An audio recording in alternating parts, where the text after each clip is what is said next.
Welcome to this 30th annual 8th grade career conference. This is as strange, are you okay with all this, as we've ever done this. So 30 means we've done this 30 years. I've been privileged. My name is Steinman. I was a counselor at a place called Jefferson Junior High for many years, worked the national circuit for a while. I've been privileged to have done this conference for 30 years. My hat and ears and eyes go out to employment or education for employment system number 330.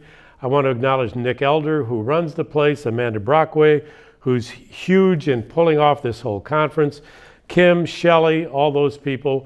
I want to acknowledge your teachers, your administrators, the people in your schools who have done.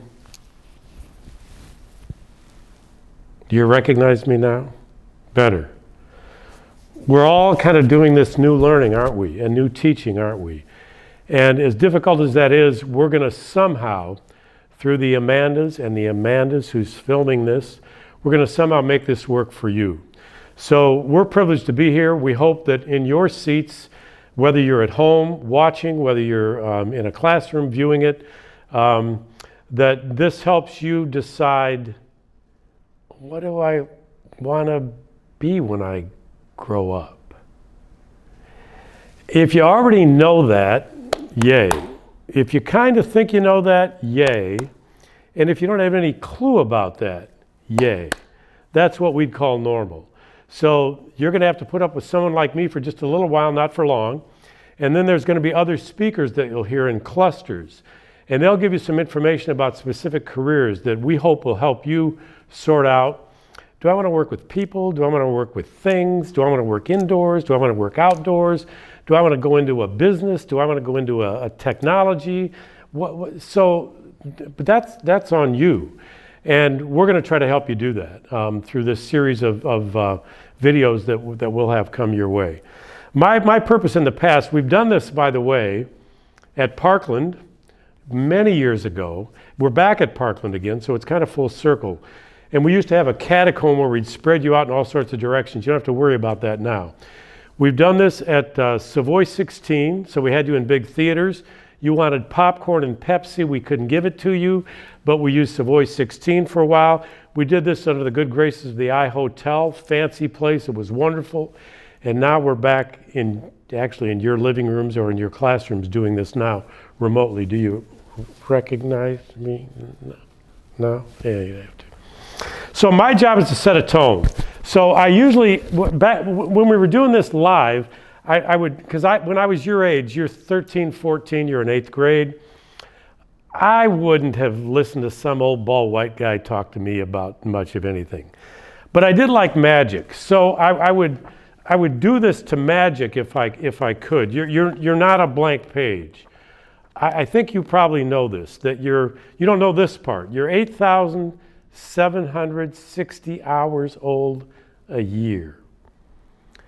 That means that you've been drawn on, right? But not only that, and that makes you about 120,000 hours old. You've actually been given some color. Now, if we were live, you would be going, don't try this at home, you can get, it's all where you put your thumb. If you put it at the bottom, if you put it at the top, and if you put it, and good magicians never tell their secrets, that's what I'm telling you mine. So I'm not doing it to magic because that's all the magic I got. I don't do magic well. Then I said I'd do it to music because when I was 13 or 14, I liked music. But you got to hit music on the head. You like heavy metal, you like rap, you like rock, you like Beyonce, you like, I don't know you.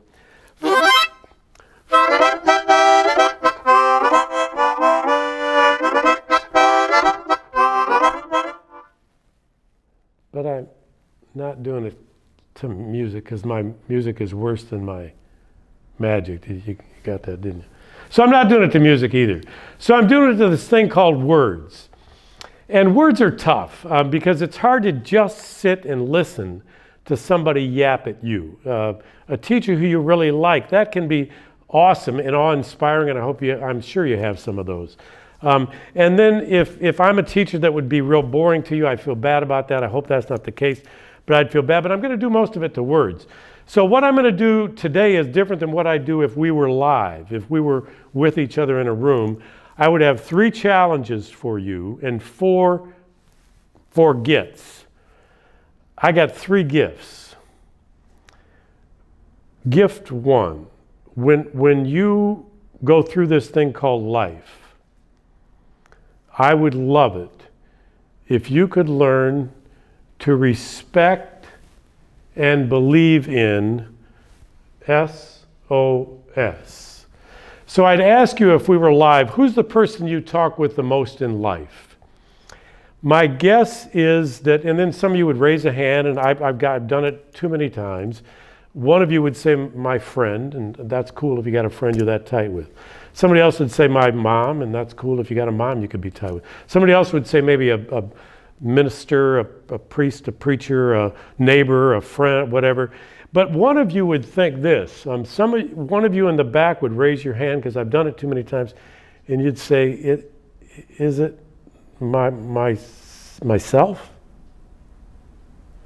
And actually the answer is, it is yourself. About 80% of the communication we have is with ourselves.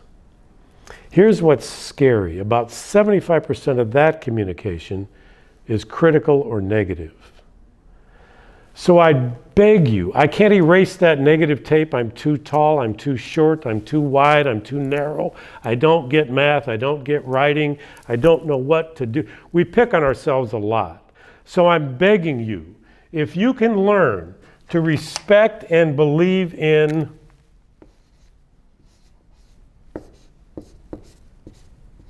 self, S-E-L-F. I'll do it in this color, which is brighter, self. And you can understand that the tapes you play in your head that are critical or negative are probably going to stay there, but I'd beg you to think about something that you're good at doing and something that you're good at being. I would beg you to believe in self. That's my first gift. No, it's not $100. No, it's not a starter jacket. No, it's not a pair of Jordans. No, it's not LeBron. It's not Drake. It's not, it's not an album. It's nothing that's going to twinkle your fancy probably. But I want you to respect and believe in you, please. My second one, respect and believe in, what do you think the O stands for? And you'd maybe guess a lot of things. And you probably already know it. I want you to learn to respect and believe in others. I would love to tell you, those of you that don't like others, go live in an island. You probably won't, and you probably can't at your age. So you're stuck with others. I beg us. I'll say something to you later in this. I've got 4 gifts I mentioned to you. I'll say that to you later. But for now, I want you to work on this. Respect and believe in others. I didn't say you got to like them all, but I'm just asking us to respect and believe in each other, to the point of even ignoring each other, staying away from each other. But don't bug each other like I did Mary Allen in 7th grade. We tall, gangly, Popeye, olive oil, cartoon. I was guilty of this. I contributed to this. It's the worst sin I've ever committed. We didn't call her by her name in 7th grade. We called her It. Jake, you seen It today? It's the most violent crime I've ever committed. And if I could, and I tried it once and she didn't accept it, I'd say, Mary, I'm sorry for being such a jerk when I was 12 years old. I forgot that people who are different aren't deficient. That means they're not bad folk. We're all doing about the best we know how to do, okay? So I'd beg us to respect and believe in others. And then I'd beg us to respect and believe in this thing called stuff. So I want you to imagine that this is your life, and this is the stuff of your life. And what I'm going to ask you to do, you can try this on your own sometime. Get a piece of thread. You don't have to get a rope like this, but get a piece of thread or something and trick a parent this way. Don't you love it when you know more than your parents sometimes? So I'm going to ask you, this is your life, put a loop in the rope. And once you put a loop in the rope like this, that means your life is successful. So it's not that hard to do. You take the rope, you put the loop in the rope, and then you have a successful life. You're happy, you're satisfied, you're working, you're at it, and that's life. Well, I'd love to tell you that life is that easy, and you know already it's not. You're going to have stuff you don't get along with, algebra, writing, reading, gym, you're clumsy, you don't get the hand-eye stuff, sleeping. You're going to have stuff that doesn't go well for you. So what I'm going to say to you is this, and I'm going to borrow our Amanda here for a short moment. This woman, by the way, is responsible.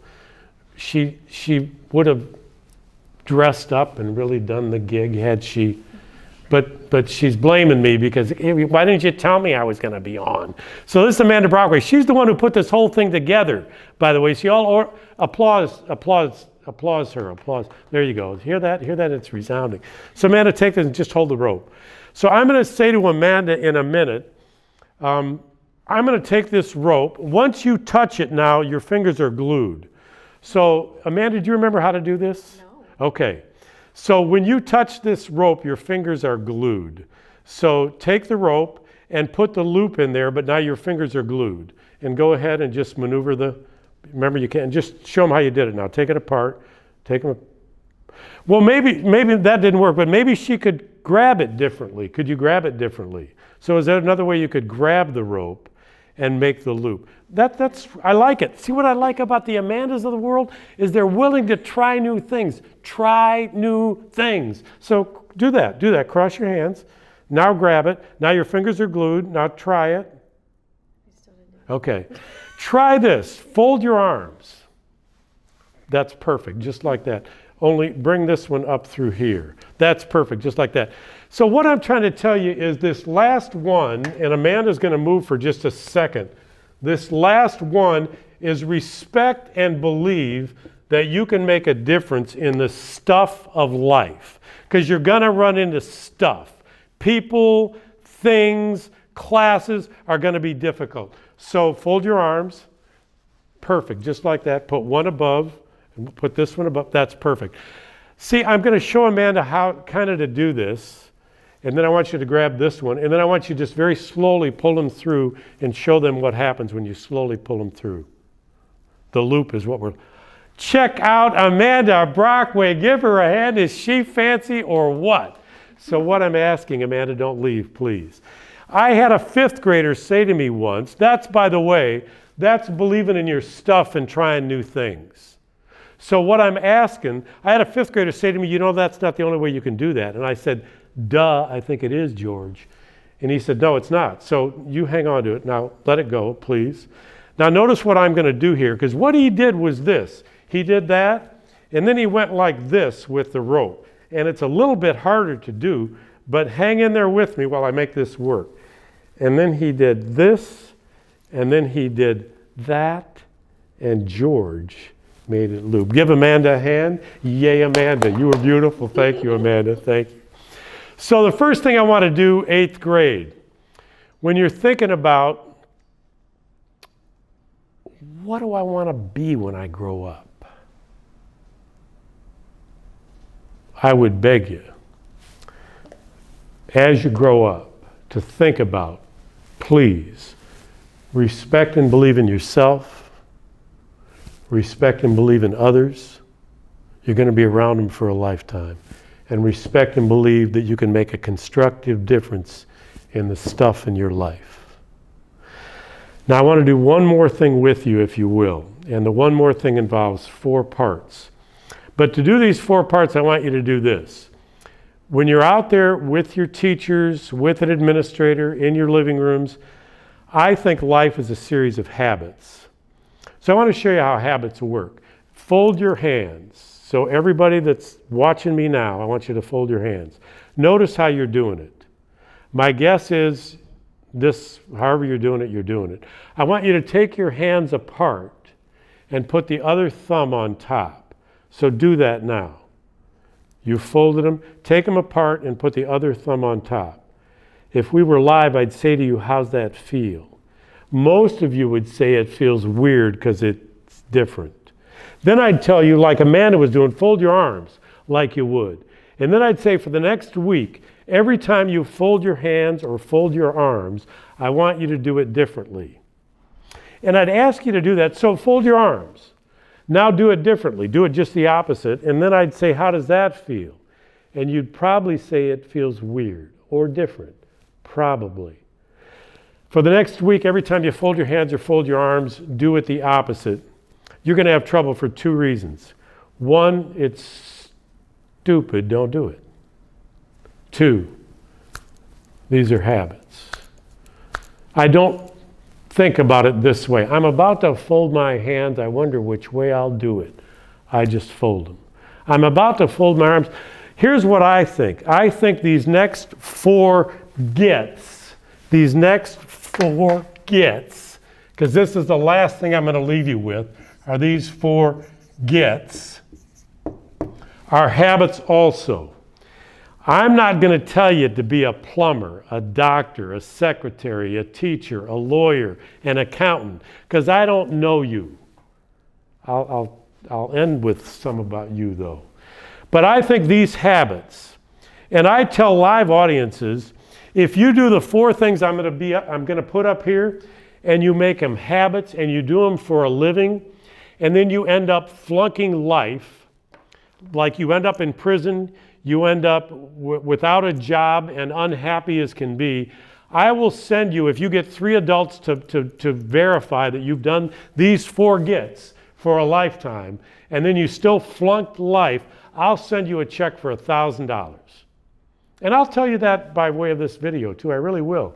Here are my gets, because these are habits. If you've got them, please keep them. If you don't got them, please get them. 8th grade, please get them. So here's habit 1, get. Well, I don't even need the get, do I? Get. To school and class on time. We hand out a booklet if we were live, and some of you will get something that looks like this. It'll say 30th annual. Some of you won't. In either case, on page 22, there's a bunch of things that employers are looking for from you. They want people who are dependable. They want people who know how to show up. And if you don't show up on time now in class, these habits are not a water fountain. You cannot turn them on and turn them off like that. So I'm begging you, learn to be dependable, show up on time. And if you don't, they won't send you to an office, they won't send you to a vice principal, they won't give you a detention. They'll give you about 3 strikes. Strike 1, late. Strike 2, late. Strike 3, bye. You're gone. They're not playing because they got other people that would gladly show up on time. My second habit is this: get after your work. These are habits or they're not. Get after your work with the thing I call quality. That means do the best you can on the work that's in front of you. You don't have to be perfect. In fact, perfect people stress too much. They go crazy too much.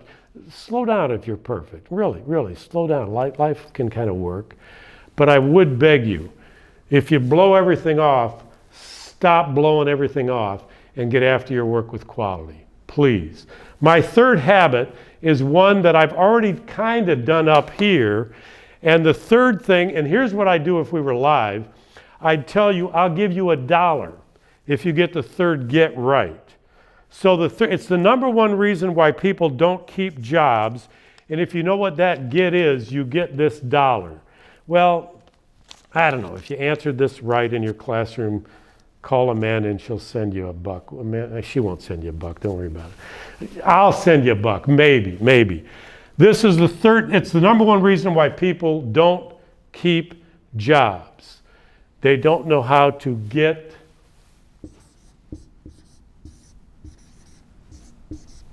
along. Number one reason. The second reason isn't even close. Notice I didn't say get alike. Lots of people I grew up with don't like me. People that I grew up with I don't like. Remember that respect thing here?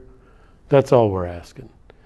You won't work isolated. In fact, even those of us that are technologically savvy. We know what to do with technology, and we'd love to just put me in a cubbyhole and let me alone and let me work on my computer.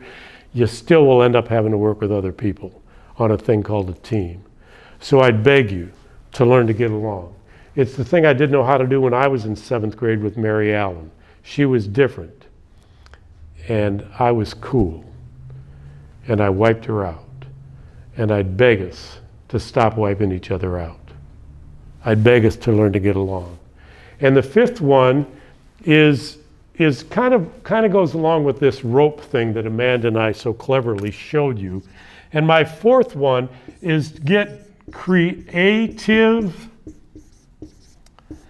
and along with that, resilient. And I don't know if I'm running out of space with you or not. Resilient means that life is going to go up and down, and if you can deal with the ups and downs of life, you got a leg up on life. That's where I ended before, and I read a little piece of a book, and I'm going to read that to you in a bit. I've got a 5th get this year, and I've never done this get before. But I've thought about what I've done for the 30 years I've done this, and this 5th get is important enough to me to share it with you. So my 5th get is this one. I would beg for a lifetime that somehow you figure out a way, and people you're around figure out a way to help you get you. Nobody like you. Nobody thinks like you, acts like you, talks like you, looks like you. You're a special individual. You really are. And I'd beg you to think about, for a lifetime, getting you. And in light of that, I'd beg you to respect and believe in you. I'd beg you to respect and believe in the people around you. I'd beg you to respect and believe that you can make a difference in the stuff of life. And then I'd beg you to work on these lifelong habits. And the habits are: be dependable, get there on time, show up. If you haven't started doing that yet, please start doing it. It's not a water faucet. I'd beg you to get after your work with quality. Do as well as you can on the stuff you're challenged to do. I'd beg you to learn to get along. Remember, get along, get along. I'd beg you to get creative and to think outside the box. Teachers can talk with you about that. And to be resilient and not to let life dump you forever. And when it dumps you on occasion, come back up and breathe for air. And whether you need somebody above or somebody right here on earth to help you do that, I'd beg you to develop resiliency. And then I'd beg you to get you. And the person that probably says it the best, and this is my final piece with you today, is Dr. Seuss in "Oh, the Places You'll Go." And he says it to us like this. I kind of had this memorized. I don't know that I do now. All alone. Whether you like it or not, alone will be something you'll be quite a lot. And when you're alone, there's a very good chance you may meet things that scare you right out of your pants. You meet some down the road between hither and yon that can scare you so much you won't want to go on, like algebra or biology or your fifth-hour teacher. But on you will go though the weather be foul, on you will go though the hack and cracks howl. On you will go though your enemies prowl, onward at many a frightening creek, though your arms may get sore and your sneakers may leak. On and on you will hike, and I know they'll hike far and face up to your problems, whatever they are. You get mixed up, of course, as you already know, you get mixed up with many strange birds as you go. I'm just one. So be sure when you step with care and great tact, and remember that life's a great balancing act. Never forget to be dexterous and deft. Never mix up your right foot with your left. Will you succeed? Yes, you will succeed. 98.75% guaranteed. This is the best stuff I got. If I had the 100% guarantee, I would give it to you in a heartbeat, I promise. This is the best stuff I've got at this 8th grade career conference when you're thinking about, what do I want to be when I grow up? Think about what you are now and believe in it. So be your name Bucksbaum or Bixby or Bray or Mordecai Alley Van Allen O'Shea. Your mountain is waiting, so get on your way. 8th grade career conference. Thousands of kids out there that get this. We work with about 2,000 of you. Many, many schools that get this. We work with schools all over Ford and Champaign County. We're connected to the people at Education for Employment System, Nick and Amanda and Kelly and Shelley and Kim. Thank you, and to Amanda who videotaped this. Topper Steinman, 8th grade, I believe in you. You believe in you. Thank you very much.